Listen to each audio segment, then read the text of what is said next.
Mesdames et messieurs, bonsoir. J'espère que c'est pas trop fort.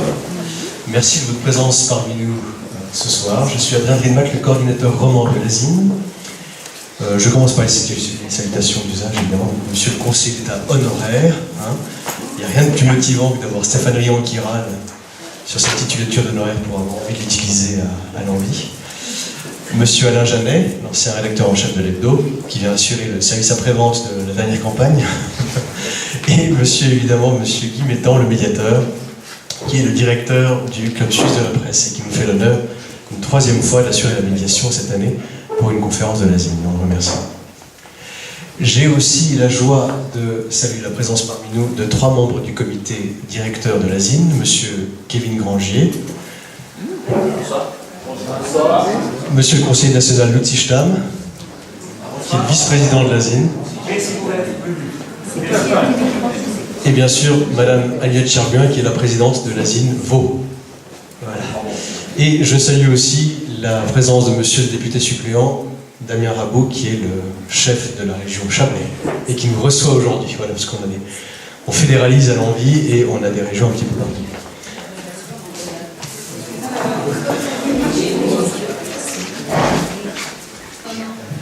Voilà, donc le débat de ce soir porte sur l'indépendance des médias. Sont-ils indépendants? Je fais partie de ceux qui ont un léger doute sur la question, évidemment.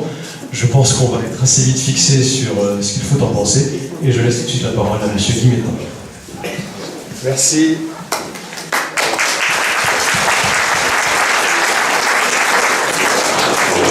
Je remercie M. Driemac pour cette invitation, parce qu'effectivement, je pense que c'est important.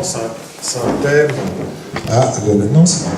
C'est un thème, celui de l'indépendance de la presse, qui est un thème important, surtout dans une démocratie comme la nôtre, qui régulièrement des... Je sais pas, c'est vrai, c'est un peu bizarre. Bon, je m'en suis là, ça a l'air mieux. Ah, voilà.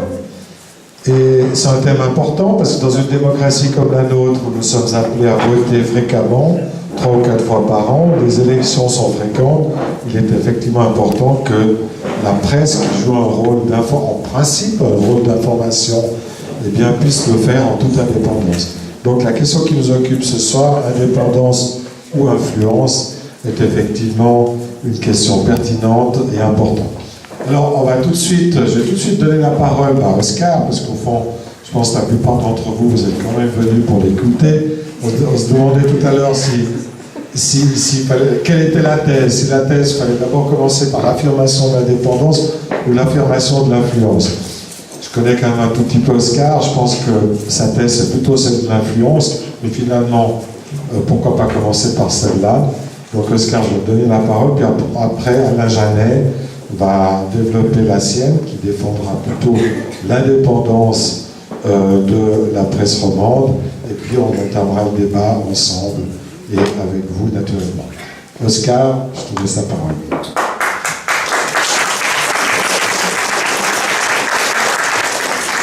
C'est 10-12 minutes chacun, et puis après on passe à... Alors, merci beaucoup.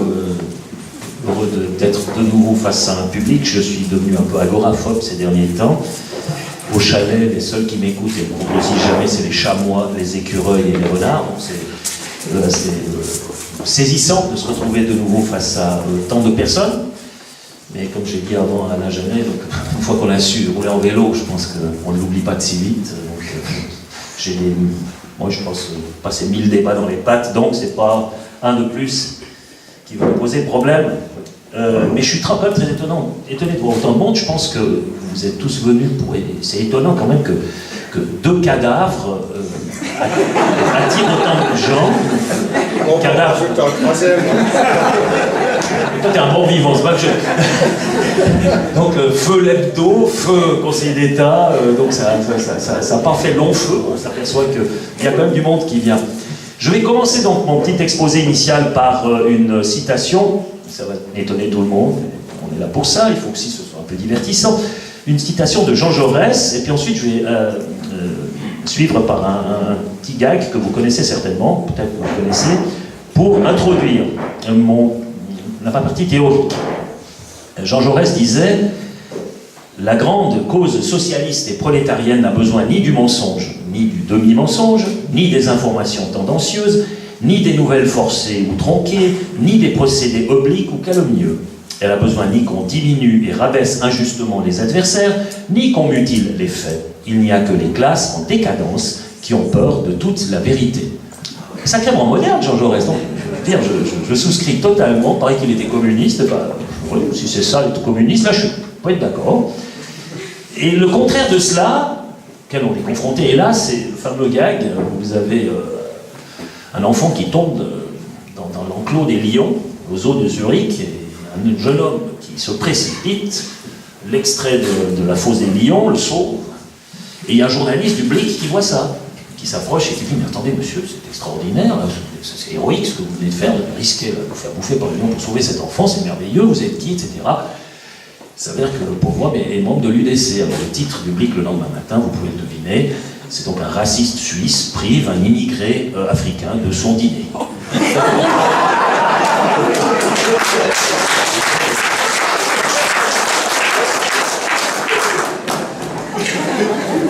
Il faut quand même réaliser d'abord, concernant les médias, concernant l'information, que l'événement, et ça c'est important de le... Parce que beaucoup de gens ne s'en rendent même pas compte. L'événement n'est pas l'information. L'événement est hors du champ sémantique, n'est pas verbal, l'événement ce sont les faits, et l'information, elle, c'est autre chose. Il ne faut pas donc confondre la réalité de ce qui s'est passé et le message qu'on en fait ensuite. Au fond, entre le moment où le fait a lieu et le moment où l'on commente ce fait, où on donne à savoir ce fait à un public, on passe par une vitre teintée, automatiquement, par un miroir déformant, voire opaque. L'événement lui-même se situe hors des mots, et l'information n'est pas ce qui s'est passé, c'est la communication de ce qui s'est passé. Donc il est entièrement dans le champ sémantique. Ça veut donc dire que puisque c'est dans le champ sémantique, c'est le compte-rendu qu'on en fait, que c'est verbalisé, c'est traduit par des mots, ça implique un choix. Il y a un choix qui va être opéré par une personne, par celle qui va communiquer.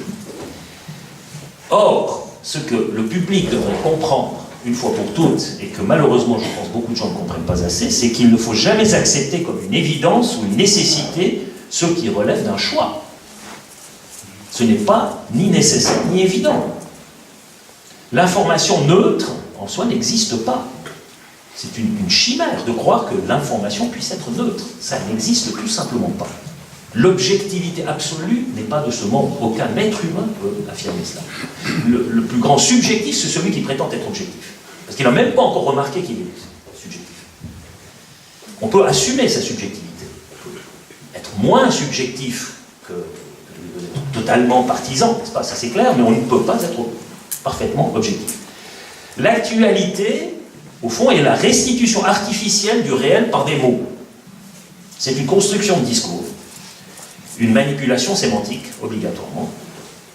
Et donc, le public, face à cela, il doit ne pas oublier ce que les anciens Grecs prenaient, l'étonnement.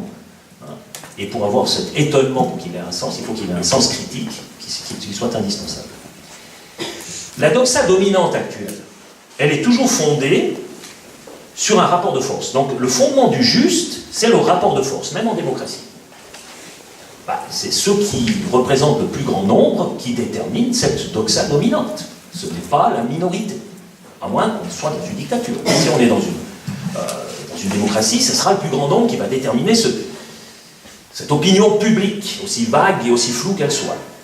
Et ça, automatiquement, et c'est le cas de n'importe quel journaliste qui est l'émanation d'une société, il ne peut pas se dire hors champ d'action, hein, c'est déterminé par des préjugés, des stéréotypes, des présupposés du journaliste. Donc, quand il va communiquer, ces préjugés, ces stéréotypes, ces présupposés vont automatiquement teinter cette vitre informatique. De plus, il subit des pressions de différents types, la pression idéologique par rapport à la doxa ambiante, les pressions sociales. Pourquoi? Parce qu'il veut être gentil, le journaliste. C'est un gentil, par définition. Il ne veut pas être dans les méchants. Donc il va essayer de plaire hein, à ce magma social qu'il perçoit en face. Ensuite, il y a les pressions salariales. Il a tout simplement besoin de gagner son salaire, qui a tendance à diminuer dans le journalisme. Ils commencent à être vraiment sous-payés, les pauvres, et à être utilisés par certains groupes d'intérêt majeurs comme étant comme des idiots utiles. Il est une courroie entre des groupes de pression dominants, qui ont vent en poupe, et l'opinion publique. Et lui n'est que la courroie de transmission privée. Sa subjectivité s'exprime comment? Alors ça, c'est l'expérience qui parle. J'ai vu faire de nombreuses fois des journalistes, que ce soit à la télé, à la radio, sous toutes les formes. Hein. L'intonation. Quand le journaliste téléphone, rien que le ton, la voix, l'intonation d'entrée de jeu, je sais si je vais me faire baiser ou pas. Il n'y a pas besoin de faire 10 phrases. Hein. La simple intonation, est-ce que c'est quelqu'un qui m'est plutôt favorable ou est-ce que c'est quelqu'un qui va chercher à me tordre? Le langage du corps, très important à la télévision, je vous jure, c'est absolument flagrant, le langage du corps du journaliste. La manière dont il formule les questions, c'est jamais neutre. Du style, le type de question, mais comment osez-vous hein, regrettez-vous vos paroles? C'est pas l'inquisition, à ce que je sache. Donc, théoriquement, il devrait poser des questions objectives. Le choix des thèmes, parce qu'il y a certains thèmes, vous ne les trouverez jamais. Ils ne peuvent pas. Par exemple, quand les rebelles libyens qui étaient opposés à Kadhafi ont fait tomber Kadhafi, etc., ils étaient soutenus par l'OTAN, ils étaient soutenus par les médias, mais vous n'avez jamais entendu parler des exactions qu'ils ont commises ensuite contre la population noire de Libye, où ils ont commencé à massacrer les Noirs, à les persécuter, à les torturer, etc. Mais on n'en a rien entendu. C'est comme en Syrie, vous avez des méchants. Ça, c'est ceux qui sont du côté de Bachar el-Assad, et puis des Russes et des Iraniens. Ensuite, vous avez les gentils méchants. Ça, c'est ceux qu'on a recyclés, c'est l'ancien Al-Qaïda qui devient tout à coup des gentils parce qu'ils sont utiles aux États-Unis, armés par eux. Et ensuite, vous avez les gentils, ça c'est l'OTAN et ses alliés. Ça devient, en fonction des alliances, les gentils deviennent les méchants les gentils, etc. Le journaliste moyen, en Suisse, on ne peut pas dire qu'il est vraiment totalement de la gauche radicale. C'est pas ça. Et puis on s'en fout. Moi, je m'en fous que le journaliste soit de gauche, de droite. C'est pas ça qui m'intéresse. Ce qui me pose problème, c'est dès le moment où une sorte d'idéologie intervient dans sa manière d'interroger, de propager les nouvelles, de faire de l'information. Mais il est en général, si j'essaye de le caractériser, il est sans frontiériste, hein, plutôt globalisateur, il ne faut pas de frontières, les frontières c'est une prison. Donc un monde sans frontières, non, les frontières c'est justement ce qui enferme les gens, mais un monde sans frontières pour moi c'est une énorme prison, simplement le volume de la prison qui a changé. J'en ai écrit tout un essai. Il est antiraciste, alors tous ceux qui ne pensent pas comme lui sont de toute façon racistes, c'est clair. Il est européiste, l'Union européenne pour ça, il est en bas. Hein. Il est féministe, voire pro-LGTB, donc tout ce qui est un peu... enfin, qui est contraire aussi, si on veut, à la famille hétérosexuelle traditionnelle, va effectivement trouver son assentiment. Il est écologiste, alors c'est clair, un peu pour le climat, etc. Donc ça passe de la mort des forêts à le trou d'ozone, et puis ça varie en fonction. Tout à coup, le trou d'ozone disparaît. C'est égal, on trouve autre chose. Après, c'est l'Antarctique qu'ils font, après c'est l'Arctique qu'ils font, après, bref. Et puis le gender, alors, le gender, ça c'est la nouveauté, ça c'est assez récent, c'est-à-dire il n'y a plus d'hommes et de femmes, il n'y a plus qu'une sexualité qui se décline aux différentes couleurs de l'arc-en-ciel. Vous choisissez, bi, homo, choisissez ce que vous voulez. Et puis, il y a juste un problème, c'est que c'est toujours les mêmes qui tombent enceintes. Alors ça c'est un problème quand même. Le journaliste moderne accompagne le changement. Il n'aime pas les changements révolutionnaires. C'est pas quelqu'un qui va point gauche levé, chanter l'international. Non, pas du tout. Il accompagne le changement. Il veut aller dans le sens de l'histoire. C'est cette histoire de révolution permanente. Il faut que tout bouge. Pourquoi? Parce qu'il veut vendre son papier. Alors imaginez un monde relativement immobile ou avec des valeurs stables, ça se vend pas très bien. Par contre, être pour le changement, tu as l'impression d'être progressiste. Alors être progressiste de nos jours, c'est être pour la mort. Il faut être pour l'euthanasie, pour l'avortement, pour la libération des droits, tous des trucs qui détruisent la société, détruisent la santé, et sont des principes de mort. C'est un peu le futur de notre société. De toute façon, nous allons nous avorter nous-mêmes, je leur fais confiance pour ça.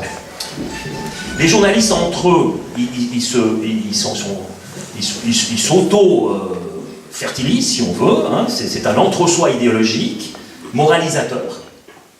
Parce qu'il faut avoir bonne conscience, il doit avoir bonne conscience quand il fait la morale. Il y a une très forte morale là derrière. Alors qu'il croit être au-delà du bien et du mal, mais il ne l'est pas du tout, il est extrêmement moralisateur, il a une vision binaire du monde, très archaïque.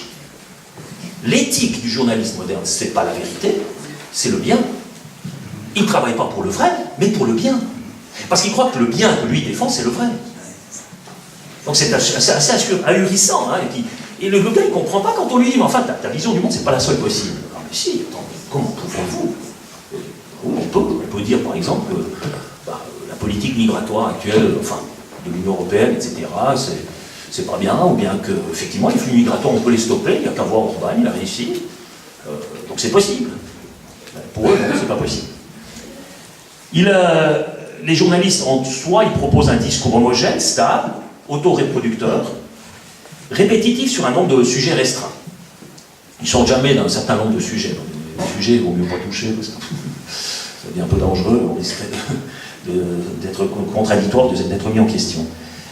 Au fond, on utilise de mauvais moyens pour légitimer une bonne cause. Et puisqu'ils sont pour le bien, ça permet quelques entorses aux principes qu'ils prétendent défendre.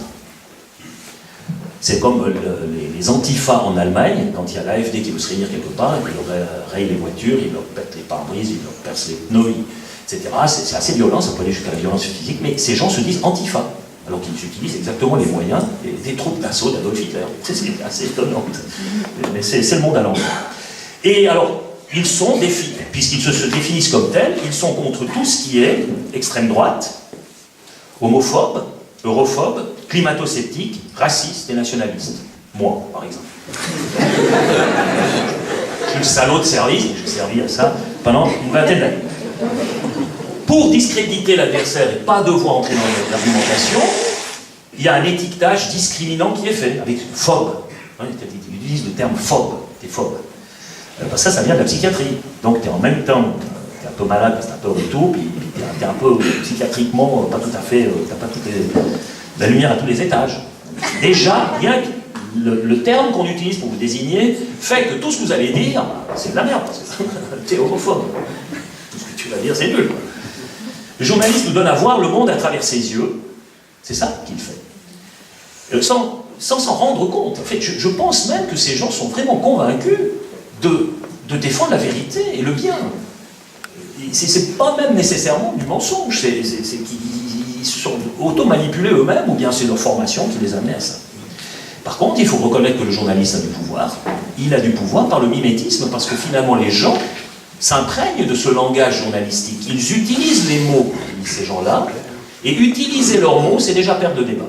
Parce que si vous utilisez l'étiquette qu'ils donnent, par exemple, si vous dites systématiquement réfugiés, ça veut dire qu'il y a des millions d'êtres humains qui se déplacent au nord, et c'est tous des réfugiés, ça veut dire qu'ils sont tous persécutés. Ce qui n'est pas vrai, on sait que c'est un infime pourcentage qui est réellement persécuté. Donc c'est pas vrai de dire que c'est des réfugiés, c'est une fausse étiquette. Si vous utilisez ce mot, vous avez déjà accrédité la thèse de l'adversaire. Donc ils vont absolument dire que c'était des clandestins. Ah oui, c'est des clandestins, voilà. C'est comme la même chose avec mère porteuse, ça c'est pas super. Donc il faut dire, comment ils disent, j'ai noté ce terme, je sais pas. Non, c'est un terme assez intéressant. Gestation, voilà. Gestation pour autrui. GPA. GPA, gestation pour autrui. Parce que avortement, c'est le contenu, le fœtus, l'être humain que l'on élimine, d'accord? C'est le contenu du fœtus, de la matrice, et c'est inéluctable. Alors que interruption volontaire de grossesse, IVG, c'est une interruption. Ça veut dire qu'après, je peux nouveau rallumer. Donc c'est pas définitif. Ce qui est absolument faux, mais c'est comme ça, interruption, donc c'est mieux. Et puis ensuite, c'est la libre volonté de la femme, c'est le contenant qui est plus important que le contenu. Donc de nouveau, le glissement, il faut dire IVG. Voilà, si vous dites avortement, ça ne va pas. Donc vous voyez, tout le combat se situe dans le choix des mots. Là, c'est révélateur dans tout le débat politique. Le dissident que j'étais, il sert de faire valoir, de punching ball. Il faut bien avoir un méchant pour que le film soit réussi. Donc imaginez le Silence des agneaux sans Hannibal Lecter, ça ne va pas. Un bon film. Un bon méchant. Vraiment substantiel. C'est un type qui Dans le rôle du salopard, il excelle. Mais, et ça je me suis rendu compte bien trop tard, c'est que finalement je contribue à la survie de ce que je fustigeais. Et c'est pour cette raison que, depuis quelque temps, on ne m'avait plus vu. Non mais j'ai pas envie de me faire vendre plus de papier, et plus de procurer plus de l'IMAC, ça commence à suffire. Parce que j'ai fait ça pendant des décennies. Et en fait, je sais vivre ce système parce qu'il pouvait resplendir dans toute sa pureté grâce aux méchants. Donc, le clair-obscur. Je faisais ressortir leur blancheur, leur pureté, leur bonté. Parce que, évidemment, le salopard était tout à fait frappant. Il peut se sauver, cependant. Alors attention, le journaliste est comme l'inquisiteur. L'inquisiteur n'est pas méchant en soi. C'est pas lui qui va punir et sanctionner. Lui, il ne fait que poser des questions pour voir si réellement cette personne ose remettre en question le dogme. Hein, qui est quand même, c'est quand même clair que l'être humain est responsable du réchauffement climatique. C'est une évidence. Tout le monde sait ça. Si vous ne le savez pas, mais attendez, mais comment pouvez-vous, etc. C'est ce genre de... Alors qu'on peut discuter, parce qu'il y a des gens qui disent, bon, c'est la durée du réchauffement qui remettent en question, d'autres c'est la cause qui remettent en question, d'autres c'est le fait lui-même qui est remis en question. Ça dépend, hein. Ça peut être argumenté. Alors, on sert de faire valoir, et on peut se sauver, si on veut, en mettant un genou par terre, en demandant pardon. Alors, vous mettez un genou par terre, vous demandez pardon, alors là, tout de suite, ah, c'était un dérapage. Alors, ça va, c'est un dérapage. Vous avez demandé pardon, donc on peut vous rattraper. Moi, j'ai jamais demandé pardon. Le drapeau de Bismarck est toujours dans mon bureau. Il restera là juste un rapport.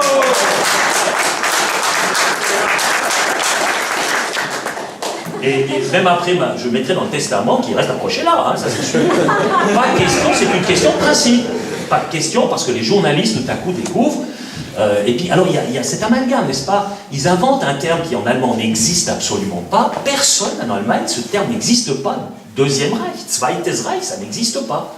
Wilhelminisches Deutschland, Bismarck, sowas, ouais, d'accord, mais il n'y a pas de Deuxième Reich. C'est que seulement la barre 2, Reich derrière. Vous savez, si quelqu'un n'a juste pas mis les lunettes comme moi, il croit que c'est le troisième. C'est comme ça que ça fonctionne. Vous savez, cette histoire, on manipule les messages. Donc le Deuxième Reich, donc, la main du Bismarck, ou alors l'autre journaliste qui était, alors lui plus malin, quand il a vu que là, il n'arrivait pas vraiment à aboutir à quelque chose, il a dit, oui, mais des groupes néo-nazis, ils utilisent ce drapeau pour défiler. Ok? J'ai pris Internet, j'ai cliqué, il était là à côté de moi, j'ai cliqué dessus, j'ai mis néo-nazis, image. Vous allez sur Google, faites l'exercice. 9 fois sur 10, ces cons-là, ils défilent avec le drapeau suisse. Alors il faut interdire le drapeau suisse. Alors là, il est un peu... Évidemment. Le fait de nous fustiger de ce point, de nous discréditer systématiquement, et je vais encore donner quelques petites techniques de manipulation et je vais terminer là-dessus, ça en arrive au bout, c'est qu'ils savent parfaitement qu'ils vont plafonner notre électorat possible. Et donc, il y a un firewall qui est construit à travers ce moyen-là, parce que personne ne veut voter pour un salaud. Il y a juste les gens qui sont particulièrement critiques, il y a un certain potentiel de gens qui vont se dire, oui, ce gars-là, finalement, il dit des choses quand même sensées, et qui vont aller outre cette barrière artificielle de l'image négative. Mais la plupart ne vont pas faire cela. Si j'ai été élu au Conseil d'État en 2013, c'était un accident, soyons clairs, ça c'est pas programmé ça. Ça c'était juste parce que l'autre en face, il avait piqué un caillou en Turquie. Des fois des aléas comme ça, faut pas rêver, sinon t'arrives pas. Hein. Les techniques de manipulation pour neutraliser l'adversaire sont claires. J'ai vécu tout ça, je peux vous donner des exemples concrets après, on verra dans le débat. D'abord, tuer le messager pour éluder le message. Ça c'est le meilleur moyen. Tu tues le messager, comme ça le message lui disparaît dans la fournaise. Discréditer la source. Oh, cette source-là, c'est pas crédible, c'est pas une source, ils discréditent la source. Ils arrivent même à ne pas prendre en compte leur propre source. Quand Zemmour il dit que la plupart des vendeurs de drogue en France sont soit maghrébins, soit d'origine africaine, et qu'il le prouve par les statistiques de l'État lui-même, oui, il a les preuves. Bien, vous prenez la statistique des viols en Suède, on condamne le type pour incitation à la haine raciale. Il dit la vérité, il peut la prouver, mais c'est contre le dogme. Et nous sommes dans l'éthique du bien. C'est l'éthique du bien, pas l'éthique de la vérité. Monter en épingle un détail pour éluder le principal, J'ai réglé par exemple après 5 ans de conflit entre un hôtelier à Zermatt et puis un service de l'État qui était dans mon département. J'ai réglé le problème en 1 heure. Le lendemain matin, il a réussi à faire une pleine page de journaliste dans le Val-des-Sarrautes pour fustiger le fait que j'aille poignarder mon chef de service dans le dos, alors qu'il était présent.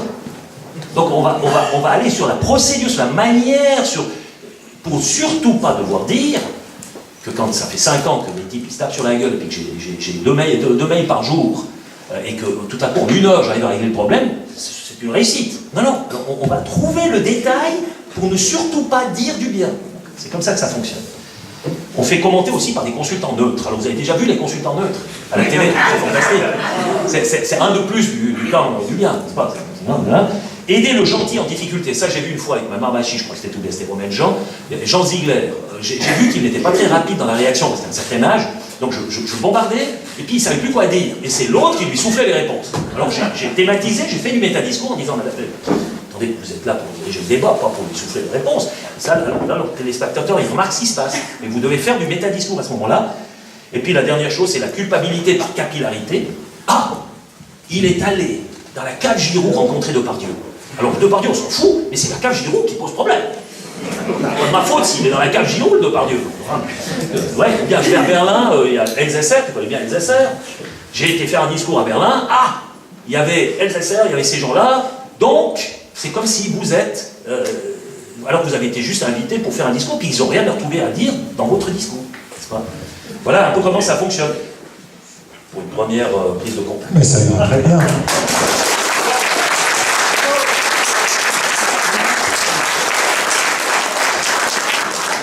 Merci, moi ça fait exactement 40 ans que je fais du journalisme, mais je ne me suis pas du tout senti concerné par ce que disait Oscar. Non mais c'était justement, c'était une description tout à fait amusante de mon métier. Effectivement, je peux reconnaître pas mal de traits, je dois le dire, c'était bien dit. Mais effectivement, c'était quand même pas tout à fait comme tu dis. Enfin, c'est pour ça qu'on est là, c'est pour en discuter. En tout cas, merci pour cette introduction, c'était très vivant et intéressant d'écouter. Je vais passer maintenant la parole à Alain Janet, qui va essayer de défendre la cause journalistique.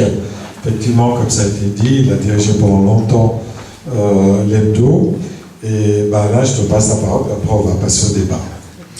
Non, moi aussi, je suis tout à fait impressionné par la verve et le talent de caricaturiste d'Oscar Freisinger. J'ai envie de lui dire, vous devriez lancer un journal ou un site.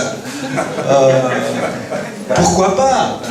Qui sait? Non, c'est vrai. Et il y a des exemples. Il y a des journalistes, bon, ils sont plutôt de gauche, mais qui se lancent actuellement parce qu'ils pensent que les groupes de médias établis ne font pas un bon travail, qui se lancent grâce au crowdfunding. Ils ont levé plusieurs millions. Vous, ce serait des dizaines de millions, facile, pour lancer un journal, un site qui s'appellera République. Ça vous tente pas? Non, République, moi, c'est une confédération que je défends. Mais l'idée de devenir journaliste et d'enfin pouvoir dire, ou rédacteur en chef, ce que vous avez toujours voulu dire, et probablement qu'il y a des lecteurs pour ça, il y a des moyens de trouver de l'argent, le crowdfunding, si vous avez beaucoup de lecteurs et de gens qui vous suivent, ils seront peut-être prêts aussi à cracher au bassinet, si je puis dire. Pensez-y. Donc pour revenir sur ce que vous dites sur les médias, on est dans une phase d'introspection quand même, il faut le dire. Les médias certains ont vu venir Trump, le Brexit, mais la majorité pas. Donc les rédactions n'ont d'autre choix que de se remettre en question. Alors je vais peut-être un peu vous décevoir, mais c'est le cas. Pourquoi? Parce que les médias sont dans une sale passe. C'est une crise profonde. Je peux témoigner de ce qui s'est passé pour le magazine que je dirigeais. Voilà, il a disparu.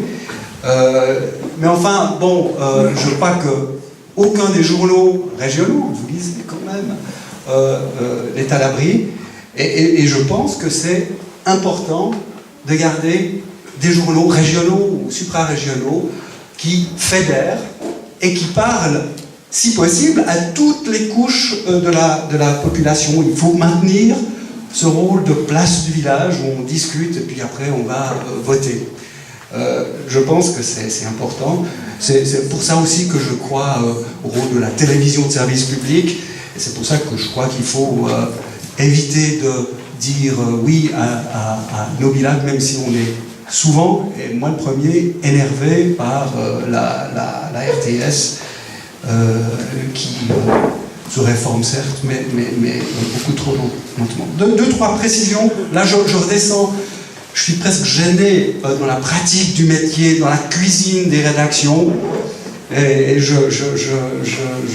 comment dire, par rapport au niveau d'abstraction, la philosophie qui se dégage de l'analyse d'Oscar Freisinger, de toutes ces références, moi je redescends sur le plancher des vaches, le plancher des newsrooms, où je travaille depuis bientôt 35 ans.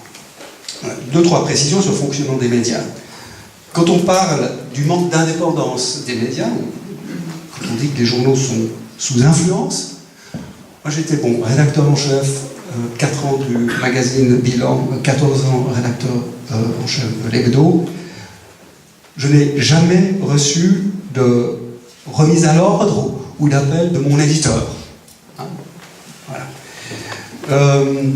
Je dirais, contrairement à ce que dit Oscar Freisinger, que les pressions partisanes, les rédactions sont assez rétives, et je peux dire aussi que j'ai jamais reçu un coup de fil d'un chef de parti qui m'aurait fait changer d'avis, et s'il l'avait fait, ça aurait fait plutôt l'effet inverse. Donc, le tableau assez désastreux de la profession, comme Guy, je reconnais certaines choses. On est aussi dans une phase d'autocritique, on y reviendra après, mais en gros, je sais que le journalisme bashing, le journaliste bashing se vend bien ces jours, mais dans les circonstances actuelles, c'est un peu facile. Vous dites avoir été persécuté par les médias. Comment dire, je prends un exemple. Si un conseiller d'État socialiste avait eu recours à un conseiller survivaliste, il aurait eu droit à des articles ironiques, critiques. C'est vrai, sans doute pas avec la même intensité, le même ton que ce à quoi vous avez eu droit. Je pense que ça s'explique effectivement par la position politique, il ne faut pas se mentir à soi-même, mais aussi par votre style. On ne peut pas jouer constamment la provocation, chercher un maximum de visibilité, même si ça nous a beaucoup arrangé, là, je suis d'accord avec vous, sans attirer un maximum d'attention quand il y a quelques problèmes. Reste un problème, alors lui qui est bien réel, et là je vous rejoins un petit peu, c'est le biotope des rédactions, il est homogène. On a tous un petit peu fait les mêmes études. Voilà, on est quand même une dominante centre-droit, centre-gauche, penche plutôt centre-gauche, bon, ça dépend des journaux, mais c'est pour ça que je dis on doit essayer d'avoir plus de diversité dans les rédactions. Alors, plus de diversité de sexe, il y a peu de femmes au poste de responsabilité, mais plus de diversité politique aussi, et notamment on doit attirer les bons journalistes de droite, qui sont une denrée très rare, mais s'il y a de bons journalistes de droite, je crois qu'il ne faut pas s'en priver. Et l'hebdo qui passe pour un journal plutôt de gauche, même si pour moi gauche-droite c'est un petit peu dépassé, a plus souvent qu'à son tour engagé des journalistes plutôt à droite. C'est pas la majorité, mais quand on a trouvé le bon, on les a engagés. Voilà, c'est une partie de la réponse face à la perte de confiance des journaux, mais très franchement, je crois que le problème est un petit peu plus profond, plus général. C'est le tsunami technologique qui me fait penser à ce qu'on a vécu avec l'industrie horlogère. Tout d'un coup, il y a quelque chose qui arrive, vous êtes disrupté, c'est des journaux, des entreprises qui sont détruites. Et pour la presse, qui est une industrie un peu particulière quand même, je pense que c'est délétère pour la démocratie. Le vrai problème des journaux actuellement, c'est pas le seul, c'est la fragilité économique. Ça veut dire que les journalistes qui voudraient enquêter plus, ils n'ont pas le temps d'enquêter assez, ils n'ont pas le temps d'aller sur le terrain, ils ont moins le temps qu'avant d'aller à la rencontre des gens. Et si on veut s'améliorer, je crois que vraiment la première chose, toute bête, hein, sans faire autant de philosophie que ce que Oscar Freisinger a fait tout à l'heure, c'est aller voir les gens, les écouter et décrire ce qu'on voit. Et avoir l'honnêteté, si on voit des choses qui ne nous plaisent pas, de l'écrire, d'en faire un sujet télé si vous travaillez pour la télévision. Ça, c'est quand même... il y a des règles du journalisme. Quand même, on peut avoir de gauche, de droite, mais il y a quand même quelques règles. Aller sur le terrain, couper l'information, plutôt de fois qu'une. La fragilisation des titres. L'hebdo, c'est pas parce que on avait des positions dites pro-européennes qu'on a disparu, c'est un peu ce que vous avez dit, Oscar Freisinger. La disparition de l'hebdo était programmée parce qu'on aurait défendu des positions pro-européennes et que nos lecteurs nous auraient quittés pour cette raison. L'hebdo comptait 156 000 lecteurs que nous l'avons fermé. 156 000 lecteurs pour la petite Suisse romande.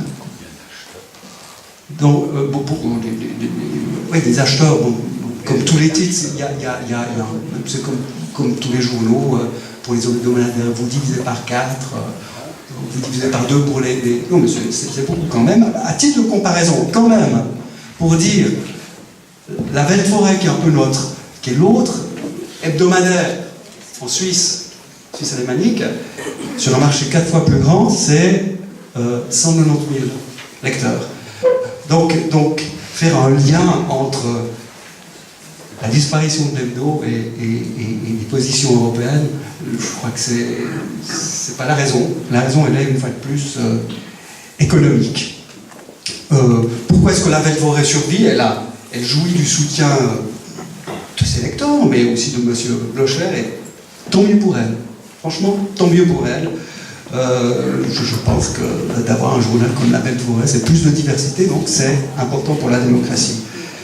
Le tsunami numérique, c'est quoi? C'est la technologie, les journalistes n'ont plus le monopole de la parole, fini le magistère des journalistes, tout le monde peut prendre la parole dans un blog, sur Facebook, c'est bien.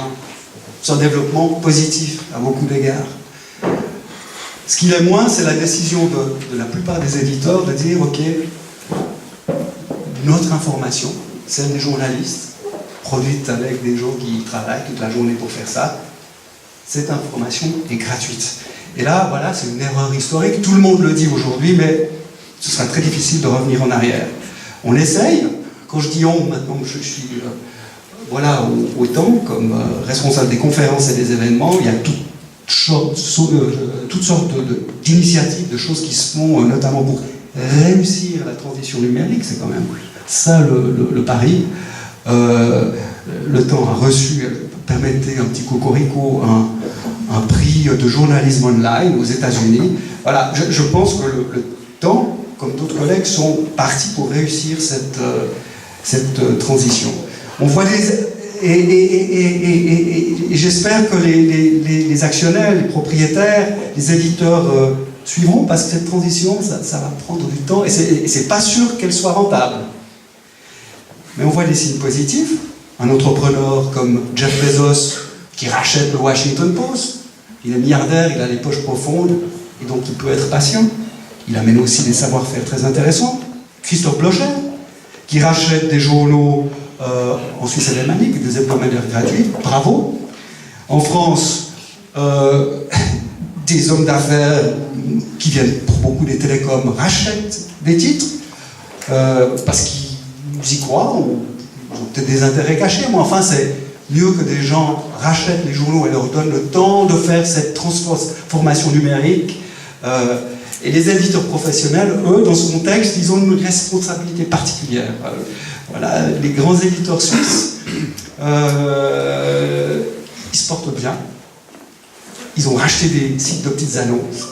Ils font beaucoup d'argent avec le e-commerce, mais ils ont une forte réticence à utiliser cette manne pour financer justement cette transition vers le numérique qui est si douloureuse. Ça, c'est des sites que vous connaissez, Imoscout, Shotop, Animis, qui sont très très rentables et qui font que le groupe Ringier comme le groupe Tamedia sont des entreprises solides et qui vont survivre. C'est une bonne nouvelle, mais comme journaliste, j'aimerais que nos directions changent de politique. Parce que je ne crois pas aux aides d'État.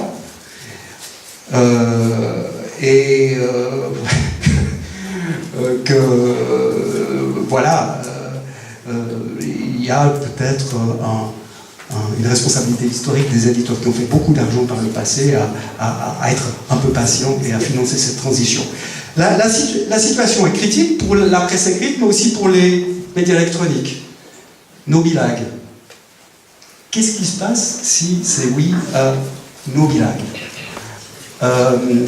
Personnellement, j'ai un lourd passé de critique de la SSR.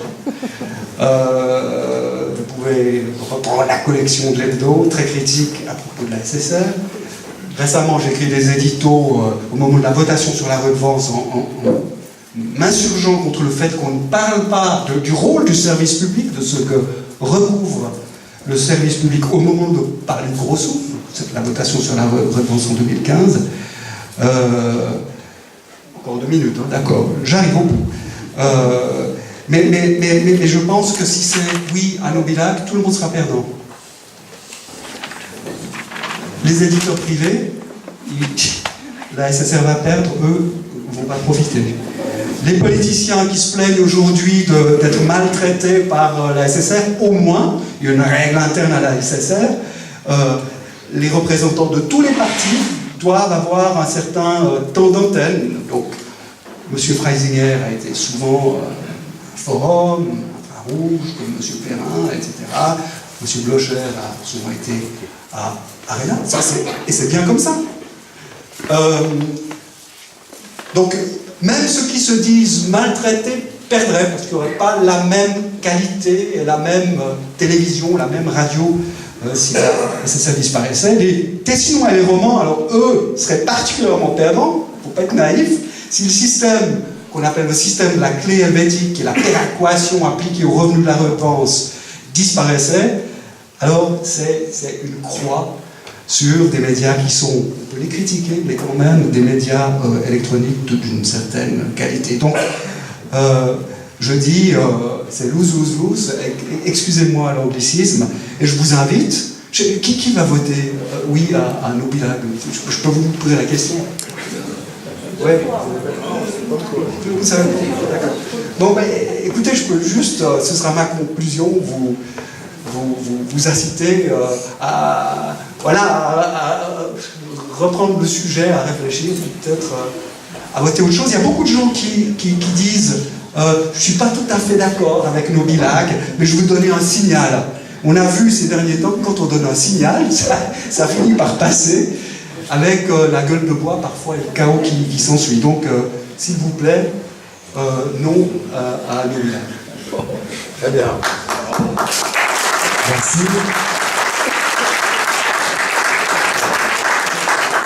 Merci. Merci à Alain Janet d'avoir essayé de défendre la cause de la presse et des journalistes. Juste pour commencer le débat, j'ai peut-être 2 questions à Oscar et 2 questions à Alain pour mettre un petit peu de l'animation. La première, plus philosophique, pour Oscar, parce qu'au début de ton intervention, tu as dit quelque chose en substance qui disait « les événements n'existent pas, c'est que leur interprétation subjective, au fond, par les journalistes, qui existe ». Et ça m'interpelle quand même, parce que pour moi, il y a des faits. Alors que les faits soient plus ou moins bien rapportés, je veux bien qu'on en parle, mais il y a des faits et on ne peut pas les nier. Donc l'événement en tant que tel, il existe, il est là, et ça amène la notion de vérité. Parce que le thème qui nous occupe ce soir, c'est indépendance ou influence, mais je pense qu'au fond, le thème fondamental, c'est vérité ou mensonge. Et je pense que le rôle du journaliste doit être d'établir la vérité ou de contribuer à faire émerger la vérité. Alors je voulais juste vous entendre là sur le plan philosophique, puis après j'ai une autre petite question complémentaire. Voilà. Je n'ai jamais dit que les faits n'existaient pas, j'ai juste simplement... Non, l'événement, c'est l'événement. Les événements existent, mais l'événement n'est pas un fait verbal. Et donc, la communication sur l'événement qui a eu lieu, lui, est dans le champ sémantique. Donc, automatiquement, c'est un filtrage par une vitre opaque ou quelque chose de ce genre, ou une vitre teintée, parce qu'il y a la subjectivité du journaliste qui va intervenir. Et souvent à son insu, c'est ce qui est grave. Parce qu'il ne se rend même pas compte. Puisqu'il est là pour le bien, il n'est pas là pour la vérité. Parce que la vérité, elle est pénale. Ouais, elle est pénale. De nos jours, dire certaines choses qu'on peut prouver, vous le dites, c'est pénal. Vous êtes condamné. Les faits sont fachos. Parce que les faits ne se plient pas à la volonté socialiste de l'égalitarisme absolu. Vous comprenez? Tous les matins, ils se lèvent, ils doivent sauver le monde, ces gens-là. C'est d'ailleurs pour ça qu'ils n'ont pas d'humour, parce que, imaginez, c'est difficile quand même. Et la réalité est ce qu'elle est, et eux, ils aimeraient que cette réalité soit autre. Prenons toute l'histoire du gender. Nier le binôme essentiel de l'existence sur Terre, le yin, yang, animus, anima. Enfin, excusez-moi, mais de venir nous raconter des salades à ce niveau-là, et je vous jure, il n'y a aucune base scientifique au gender. Donc c'est une simple vue de l'esprit. Et donc c'est le discours qui fonde la réalité. Et on retrouve Gramsci, c'est toujours le même mécanisme. Et c'est ça que je disais. Donc les faits sont têtus, et il faut les prendre en compte pour ce qu'ils sont. Il y a des chiffres qui sont, qu'on le veuille ou non, ils sont là. Je vous donne un exemple flagrant qui me choque chaque fois. Regardons les statistiques sur les violences d'extrême gauche ou d'extrême droite. Alors ça dépend des années, ça varie. Mais vous avez chaque fois, j'ai regardé sur plusieurs années, 4 à 5 fois, au bas mot, de moins de violences d'extrême droite que d'extrême gauche en Suisse. Dans les statistiques sont claires là-dessus. Vous avez 170 d'un côté, il y en a peut-être 30 ou 40 de l'autre. Tout acte de violence est inutile et con et tout ce qu'on veut, d'accord. Mais quand vous regardez le reflet qui en est donné dans les médias, c'est comme si les 40 c'était les 170 et les 170 c'était les 40. C'est-à-dire que la souris devient l'éléphant et l'éléphant devient la souris. C'est ça qui ne va pas. C'est ce que je fustige. Quelle que soit l'idéologie ou les opinions ou le vote ou le pro-bilag, non, je m'en fous, c'est pas ça qui importe. Ce qui importe, c'est que le fait soit un fait et qu'il soit traduit de manière quand même plus ou moins correcte par rapport à ce qu'il a été et qu'il ne soit pas transformé dans son contraire. Très bien. Merci. La deuxième question. Tu as fustigé les médias avec beaucoup de talent et c'était intéressant et amusant d'écouter. Mais est-ce que... Je ne sais pas pourquoi je suis...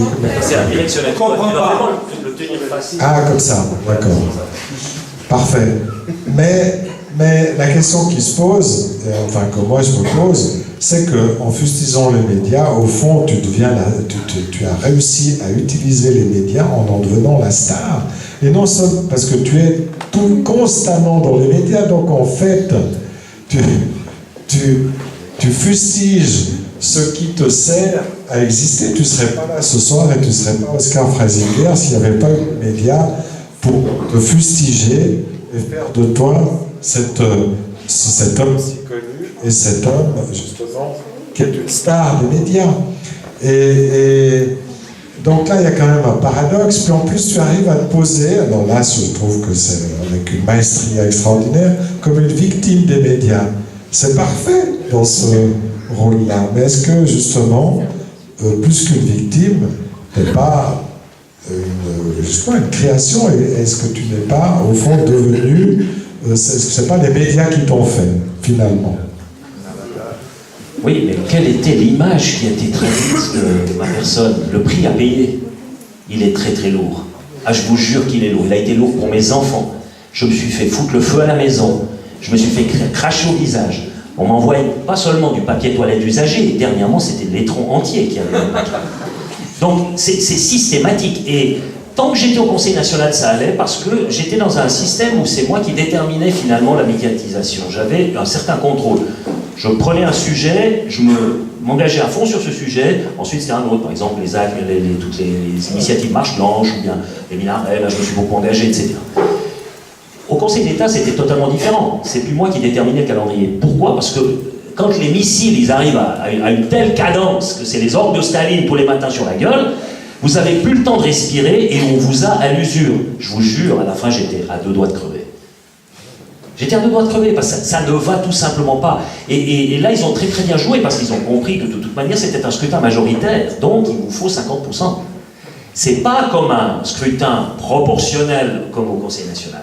Donc, ici, il va falloir que j'aille au-delà de, si on veut, le camp partisan, hein, plus ou moins élargi. Il faut que j'aille au-delà d'une majorité qualifiée. Et ça, c'est difficile. Voilà dans quel engrenage je me suis trouvé.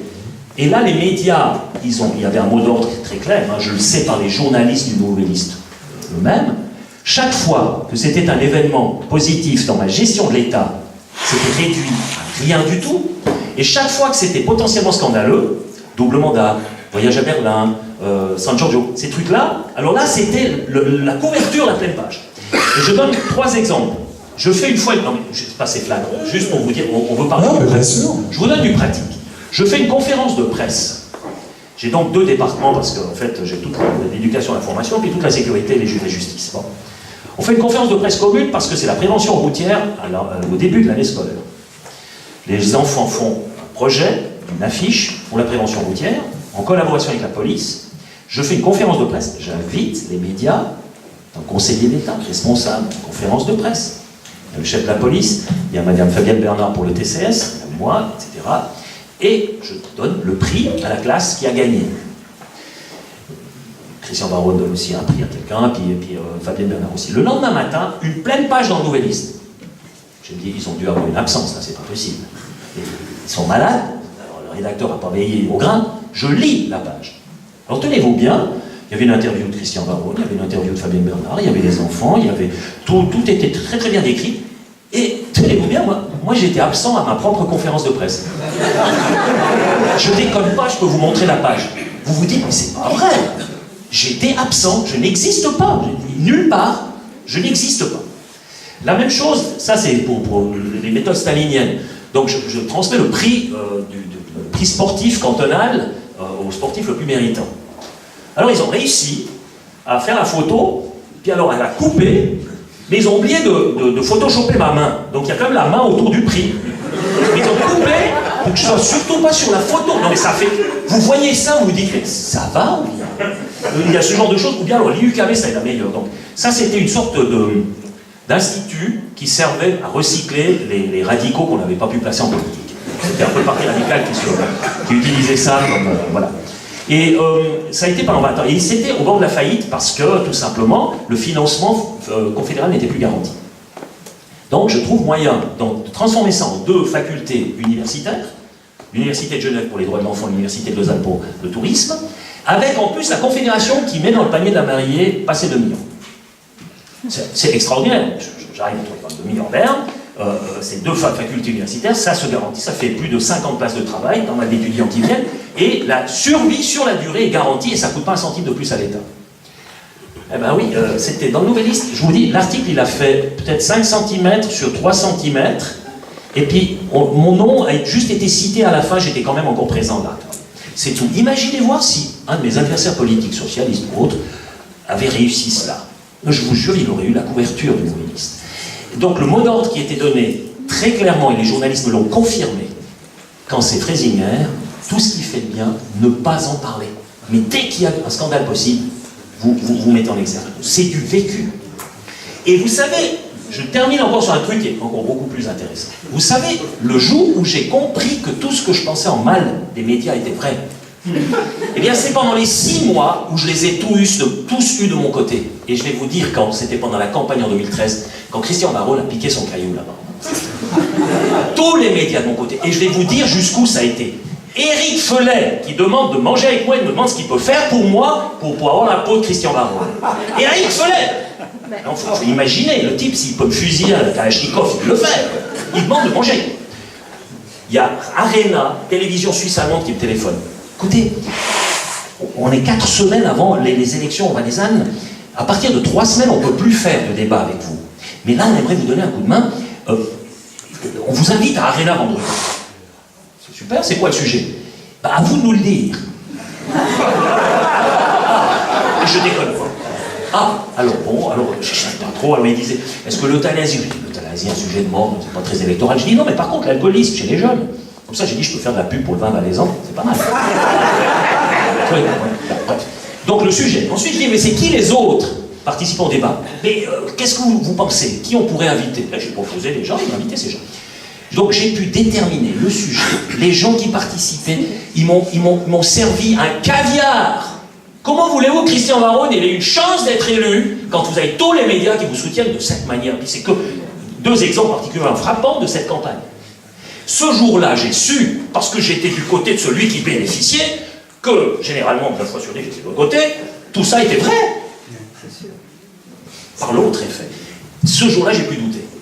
Parce que, évidemment, j'ai gagné les élections, j'avais tous de mon côté, sauf les médias valaisans. Le Nouvelliste, il continue à soutenir Christian Varron, mais sinon, tous les autres médias, j'ai des téléphones toutes les semaines de Ban Holzer, de Schweiz-Aktuell, je sais pas, c'est des émissions, et ils cherchaient tout le temps à me donner un coup de main, c'était incroyable, on me tapait plus dessus, pendant 6 mois, j'étais comme dans une bulle, c'est extraordinaire, j'ai dit à ma femme, fais gaffe! Chouchou des médias. À peine le premier tour sera passé, et qu'est-ce qui s'est passé? Le jour après, ils sont arrivés avec le coup du drapeau. Très bien, bien répondu, merci. Et là, maintenant, je vais poser 2 questions un peu plus piquantes à Alain Janet, puisque j'en ai posé 2 à Oscar. Alain, tu as dit que tu n'avais jamais été au cours de tes 18 ans de rédaction en chef, tu n'avais jamais été remis à l'ordre par ton éditeur. La question que j'ai, vraiment, est-ce que tu n'as jamais été remis en question par ton éditeur parce que tu n'avais pas tellement bien compris ce qu'il voulait de toi qu'il n'y avait même pas besoin qu'il te remette en question?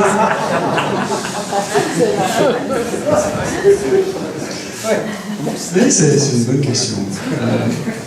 Bon, en général, quand tu es nommé rédacteur en chef, tu as une discussion avec ton éditeur. Donc, c'est vrai que sur les grandes options du journal, il faut un accord sur les idées au moment d'accepter le job ou de le proposer. Maintenant, sur le détail, on a écrit des choses sur... je ne sais pas, moi, les dealers. C'est l'occasion pour moi de dire à Oscar Freisinger que ce que vous décrivez comme l'évacuation des faits qui dérangent, franchement, je peux parler que pour l'hebdo, relisez l'hebdo sur les dealers, sur l'islamisation de la société, ce genre de choses. Et puis le dernier édito que j'ai écrit sur vous, bravo, merci, monsieur Freisinger. La seule fois en 10 ans où j'étais politiquement correct, évidemment, vous étiez d'accord. Non, vous n'étiez pas politiquement correct. Voilà. Donc si vous voulez, quand même, le métier de journaliste, c'est de traquer les faits, de les recouper, et d'aller vraiment à la rencontre des gens.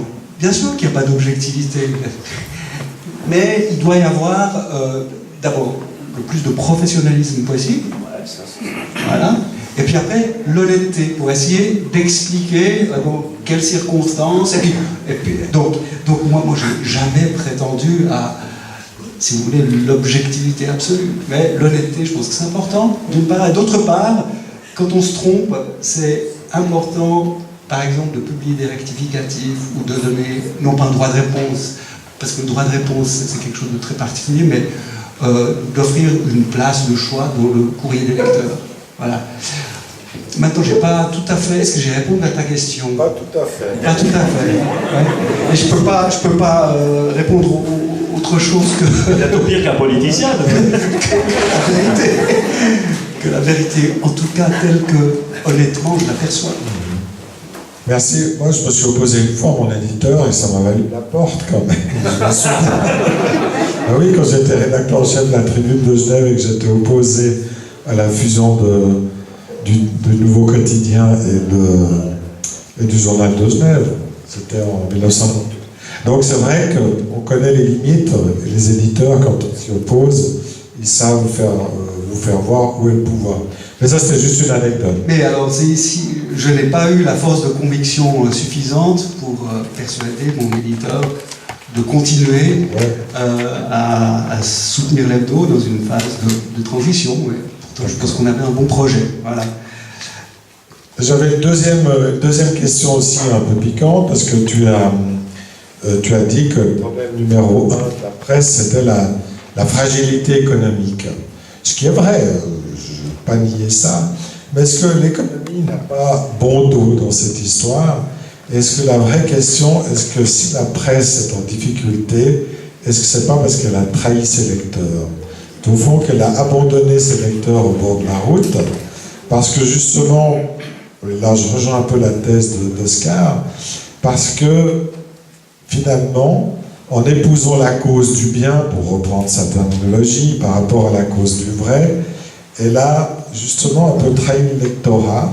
Par exemple, elle n'a pas vu venir le Brexit, c'est toi-même qui l'a dit, elle n'a pas vu venir l'élection de Trump, parce qu'elle était tellement focalisée sur Hillary Clinton, gentille, bien sous tout rapport, ou dans sa vision un peu européenne, il ne fallait surtout pas accepter le Brexit, alors que la réalité sociale de la société était tout à fait différente. Donc elle n'a pas su voir ce que les gens pensaient, ce que le public pensait, c'est-à-dire ses propres lecteurs pensaient. Et là, enfin... Mais je l'ai dit moi-même, je pense qu'il y a un énorme travail à faire pour regagner cette confiance qui est bréchée, mais une fois de plus, il ne faut pas forcément mettre tous les médias dans le même panier. Il y a sur le Brexit ou Trump des journaux qui ont bien fait leur boulot, sur d'autres sujets moins bien. Cette espèce de généralisation est un peu vaine, mais que beaucoup n'aient pas pu venir, c'est évident, et les politiques aussi. Donc là, il y a vraiment un travail qui, pour moi, passe vraiment par le professionnalisme, aller sur le terrain, être honnête, écouter les gens, écouter, être honnête, disons, être humble. Voilà, être humble. Voilà. Et puis après, bon, là, il y aura aussi des outils, je pense, qui vont peut-être nous aider. C'est l'analyse, c'est un outil parmi d'autres, des réseaux sociaux par des algorithmes qui nous permettront aussi de repérer des choses, des signaux faibles, comme on dit, qu'on n'aurait pas forcément vus. Et moi, j'ai eu l'occasion de travailler un petit peu avec le Media Social Lab de l'EPFL. Eux avaient vu venir, leur algorithme avait vu venir le Brexit parce qu'il y avait une analyse sémantique de tout ce qui se passait sur les réseaux sociaux. Donc là, ça peut peut-être aider, c'est pas suffisant, mais aider les journalistes à repartir sur le terrain. Mais alors, je redis ce que j'ai dit. Pour moi, la raison principale, elle est technologique, économique, et ça va être difficile. Il y a un vrai risque de fermeture de journaux, et c'est un risque quand même pour la démocratie, parce que les médias, oui, sont perfectibles. J'ai bossé 4 ans en Chine et au Vietnam, où j'étais responsable de 6 titres. Je peux vous dire qu'on jouit d'une liberté dans un pays comme la Suisse et d'une diversité malgré tout qui fait que oui, les médias sont perfectibles, mais arrêtons de les diaboliser. Et là, je crois qu'il faut plutôt essayer de les aider à se sauver. Mais ça passe par une remise en question. Je remets en question fortement cette diversité. En Suisse romande, il n'y a pas de diversité. C'est tout le même magma. Il y a une sorte de consensus.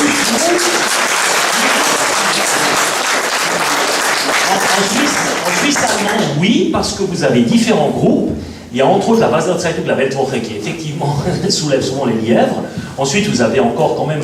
Mais c'est vrai qu'il y a aussi en Suisse une concentration des grands groupes de plus en plus forte.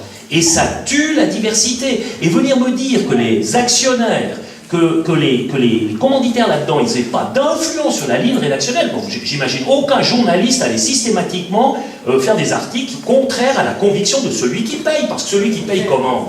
Ça, c'est une illusion. Et ensuite, une autre chose, c'est dans la malhonnêteté du choix des sujets. Vous allez trouver plein de journalistes qui iront faire une caméra cachée chez un groupe anti-avortement. Pas de problème.